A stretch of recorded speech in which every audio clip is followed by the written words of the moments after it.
by the golly, George, here's cheers. Cheers to us old bastards and young guys. We passed the 70 mark in this country, hostile country they call, but it sure treated you and I real good. Damn right. You're damn right. Raised good families and everything else. What more does a person want? Yep, that's not a thing more. St. Peter is a little better than he is. We might go up there. I ain't going there until he changes his ways, though. A little too strict.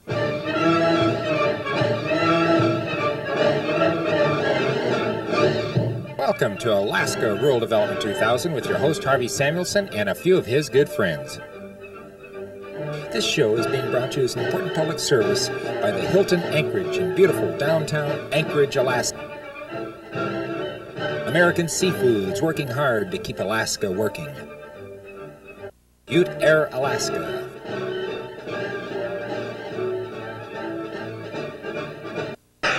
Revolution Airways, offering scheduled service to Southwest Alaskan communities since 1932. Here we are at King Salmon, Alaska, and I got two dear good friends of mine. Joe here, I've known him forever. He's an old-time fisherman. I'm glad to have you on the show. And his nephew, Sam Liberati. And they're both real good human beings. They know the fisheries inside out. They started when they were young. And we're gonna... This show is the theme of it, I guess, would be little historical facts about Bristol Bay. So, Joe, how long have you been fishing here? I've been fishing here since 1933. I've been coming up for 65 straight seasons. And I killed a few fish too in my days. Good. Sam, how long have you been? He did. I'm just a greenhorn. I've been here 43 years. We're of course from the same family. My mother was the oldest Papetti. Joe's the second generation. My grandfather was the first. I'm the third. My kids are the fourth. Hopefully we'll have the fifth and sixth. So your grandfather and your father started in the early 1890 something. Yeah, that's when my grandfather fished in 1806 my father started here. He started right here in the Naknek River with a double-ender 22-foot skiff. Of course I had a sail too. Dories. The Dories. old double-ended dories. Dories. Yeah. My dad used to tell a story. My dad fished with his father when he was 14 years old, my grandfather. And they come up on a sailing ship, and like people with the Chinese that would work the cannery. And that first trip when my dad come up here, they had 58 cases of smallpox. A lot of people drowned up here. It was a pretty tough life. 9 months. You know, we're a little spoiled today. Yeah, definitely.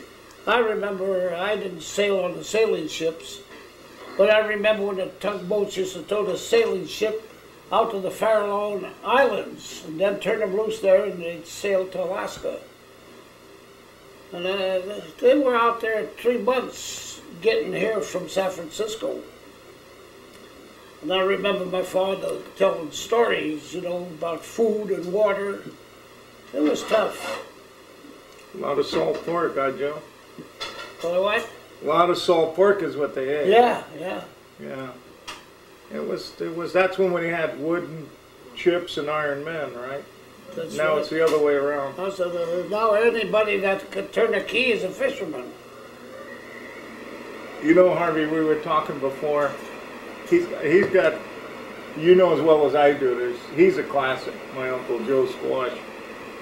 He can tell you more stories about this place and get everybody. He always, every time we had a bad season or something and everybody was down, he was the guy that always come around, made everybody laugh and cheer you up. And, you know, one of the things I always remember him talking about is when this old Italian died and Squash did the embalming because they wanted to send the body home. He's got to tell that story. Yeah, this guy died in a sailboat of a heart attack, you know, and I had to be the biggest guy in the cannery, 350 pounds. So he just collapsed there in front of the boat, you know, next to the mast. You remember how the sailboats were. Nobody go down there in time, so I go down there and I put a rope around under his arms They tied him up, and with the winch they pulled him up.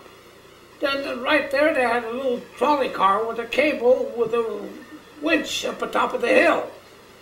And I'd get on this little trolley car to hold a dead guy, you know, while they pulled it up. And then when we got up, we put him on another wagon. 4 or 5 guys pushed him over to the hospital.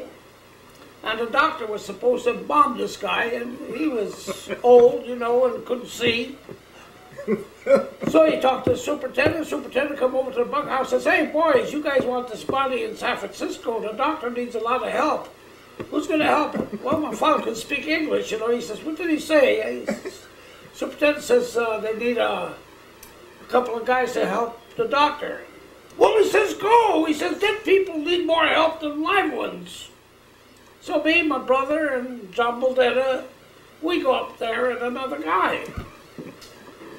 And we had to dress him and then bomb him, and nobody was doing nothing. So the doctor told me what to do, so I did it. You know, I bombed him. And the best part was his partner wanted to put socks on him and shoes on him and underwear, long john underwear, you know, so to keep him warm, I guess. So I told his partner, I says, "We're going to put him in a box now and nobody's going to see him because the box is made of tin. They're going to solder the box and that's the end of him." Then you salted him? Didn't you tell me you salted him? Yeah, then we put salt in with him, you know. I don't know whose idea was that, but anyhow, we salted the guy, salted the thing, and they're going to fly him down to San Francisco and I'm going to go. You know, I figured I'd go home quicker than everybody. But their plane showed up 2 weeks later. You know? Oh, I'd have been wild if I'd have went with the body. I sure was glad to go with the body. Everybody was salting fish and Joe was salting bodies. Oh, but you know, I got to say something here too, Harvey. You know, when I first come, I fish for the canneries, and I know that you and Joe both were probably the first 2 guys in the bay that fish with your wives. And you guys were a pretty good pair, too. You were both pretty wild in those days. Everybody drank wine. Your wives, husband and wives both had a job just taking care of you guys and keeping the booze away from you. Yeah, we caught more fish drunk than half of them did sober. But anyhow, talking about dead guys, I met the commissioner one time, Helen Harris. You remember her, don't you? Yeah. So we was having a little tea together, you know, and she was telling me about this little Eskimo kid that fell overboard there off the old red salmon cannery down there at Naknek, and nobody was burying him. And of course I got a snoot full, so I told him, "I'll come over tomorrow to help you bury him." So I talked to Mike Grillo. And he went with me. So we go over there, we go dig this grave. So we go down about 3 feet, we hit solid ice. I said, refrigerator. So we go down the warehouse, we get this body, we wrapped him up with an old sail. Tied it with string good, you know, and we grabbed, he wasn't very big. So we packed him up to the graveyard and we buried him. Got on our knees, say the Hail Mary and Our Father a couple of times, you know, like good Samaritans. Then we proceeded up the bar, went and got oiled up. So, anyhow, the following year I come back to Alaska and I want to go see where the body, how it was, you know. There's one leg sticking out of the ground. The squirrels dug him up. You don't believe this guy? Yeah. Why, you think I'd lie? But that was the truth. Tell the audience how fishing used to be in old sailboats. Sailboat days, I fished high water slack and low water slack. I fished the blinker, middle bluff. And what's your biggest season, Squash? The biggest season I've had was 1944. I caught 45,000 fish. And I was second high boat. My dad was high and I was second. And Heck, it was no job for two guys, as you know, to catch a couple 100,000 pounds of salmon. But now a couple 100,000 pounds of salmon, you gotta have 5 men to pick them. You gotta have 5 shackles of net in the boat now. How about you, Harvey? You fish the sailboats, didn't you? Yeah. Oh, yeah. How many years? Oh, 5 years, 4 years. I fished sailboat 19 years. Yeah. You know, I got the reputation for making the biggest load of fish in a sailboat in history. 3,467 fish. Wow, that's a lot of fish. They were underneath the bow on top of the blankets and the groceries. And the stern had 800 fish. And the center of the boat was that far in the water. You know, the flare of the boat. Uh-huh. And there was 10 guys there when I come in with the boat. But the water was just like oil. I couldn't pack 3 more fish. And was I loaded? I was loaded too. I had the gas tank full of booze. Sober, I would have never done it. My father was pulling his hair out. He said, "You're 40 years old, you got no brains yet." Hey, somebody asked me the other day, and I told them I couldn't remember, but the Nushagak used to produce pretty big runs, didn't they? Yeah. I mean, wasn't that a real big river in the sailboat days? Yeah, sailboat days every year, Sam, you have 10, 12 guys drowning too. Yeah, that I know.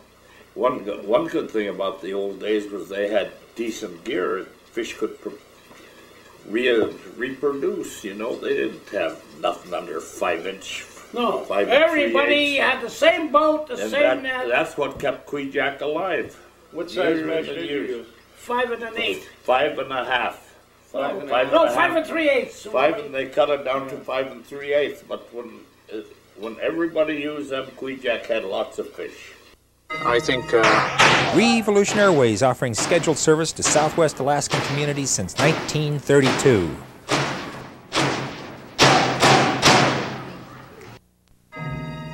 Sometimes courage is measured not merely in the quest, but in the vision of those who undertake it. Mike Williams races not just to win, but to send a message for sobriety, for responsibility. American Seafoods is a proud sponsor of Mike Williams, and we're proud of providing hundreds of Alaska jobs you can raise a family on. Like Mike Williams, we believe some quests are worth the challenge when they renew and sustain Alaska's future. I'd like you to meet Dr. Nelson from the Dillingham Chiropractic Center.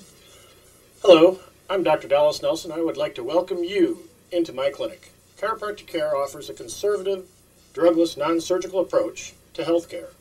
A new patient receives a complete history and physical examination and x-rays when indicated.